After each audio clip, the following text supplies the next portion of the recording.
Alors on va revenir à présent à cette décision qui fait polémique en Israël liée à la crise politique, la formation de quelques commissions aujourd'hui à la Knesset et notamment l'attribution de la présidence de la commission des affaires sociales à un représentant de la liste arabe unifiée. Pourquoi cela fait polémique? Eh bien parce que cette commission s'occupe notamment d'attribuer des indemnités aux familles de victimes d'actes terroristes en Israël.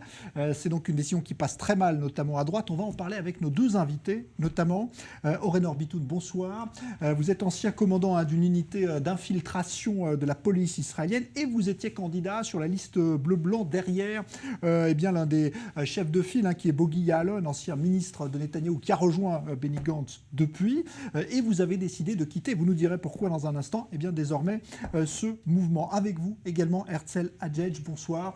Vous êtes le père de Shir qui est l'une des victimes de l'attentat d'Armon HaNatsiv à Jérusalem en 2017, le 8 janvier 2017, qui avait vu 4 soldats israéliens, dont votre fille, être tués par un terroriste palestinien qui conduisait un camion. Alors, je voudrais vous demander d'abord votre avis, Oren Orbitoun.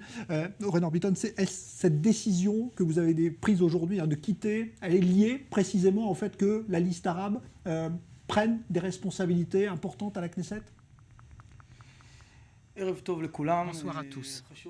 Il est très important d'abord de signaler que je n'ai aucun problème avec les partis arabes.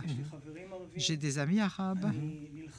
Je me suis battu aux côtés d'Arabes israéliens, aux côtés de Druzes, de Circassiens, de Bédouins, quand nous nous sommes battus contre le terrorisme. Mon problème essentiel, c'est de ne pas coopérer avec ceux qui soutiennent le terrorisme. Et il faut stipuler que les dirigeants de la liste arabe sont des gens qui soutiennent le terrorisme publiquement. Ceux qui chantent les louanges des shahids ou qui disent que celui qui a tué le bébé de la famille Eran qui avait 4 ans et a fait éclater son crâne avec la crosse de son fusil et qui tirait dans le dos de son père et dit que c'est un héros national, avec ces gens-là, je ne m'assieds pas. Je ne comprends pas le virage que Bogi Ya'alon et le parti Telem, Benny Gantz, ancien chef d'état-major, Gabi Ashkenazi, ancien chef d'état-major, Bogi, qui a été en plus de cela ministre de la Défense. Je ne comprends pas ce virage à 180 degrés de bleu-blanc. Ils nous ont promis aux électeurs, et moi je suis celui qui ai convaincu mes amis de se joindre à bleu et blanc parce que je croyais à cette voie du changement pour aller vers une démocratie libérale, pour inclure tout le monde. Mais je n'ai jamais cru que on raconte aux électeurs et on parle dans la presse de ne pas coopérer avec la liste arabe unifiée qui soutiennent le terrorisme. On ne travaille pas avec ceux qui soutiennent le terrorisme. N'oublions pas que ceux qui soutiennent le terrorisme de la liste arabe unifiée, que ce soit Aouda, Tibi et les autres, ils viennent et disent qu'ils veulent faire juger les 3 chefs d'état-major à La Haye pour des crimes de guerre. Alors comment est-ce que vous pouvez siéger avec eux? Où est votre honneur et votre respect pour les handicapés de guerre, pour les familles endeuillées qui ont envoyé leurs enfants se battre pour défendre Israël, pour défendre la nation? Alors, la politique s'arrête, il n'y a plus de valeur, il n'y a pas de ligne rouge, et c'est pour ça que je me suis levée et que j'ai dit je ne suis plus prêt à continuer avec bleu et blanc. D'abord, ils ont menti aux électeurs, ils ont menti à 1 200 000 personnes, et donc c'est vraiment un vol de voix et je ne suis pas prêt à y participer. Alors, je voudrais vous demander votre avis à vous maintenant, Herzl Adjedj, puisque votre fille, on le rappelait, Shir, a donc été victime d'un attentat commis par un Palestinien. Vous êtes choqué par cette décision d'attribuer ce poste à un candidat de la liste arabe? Évidemment, je suis choqué.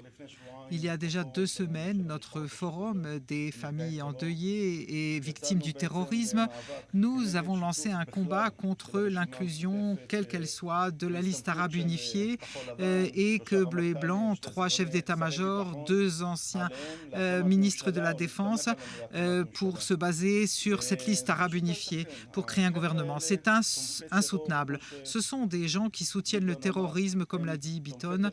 Ils soutiennent le terrorisme ouvertement et je peux vous dire quelque chose sur notre attentat privé. 2 ou 3 jours après l'attentat qui nous a touchés, dans une interview, un avocat bien connu avec Ahmad Tibi a répondu à une interview. On lui a dit vous voulez bien dire que vous condamnez l'attentat, et il a refusé de condamner l'attentat. Je ne condamne pas l'assassinat de soldats ou bien des habitants des implantations et non pas des colonies.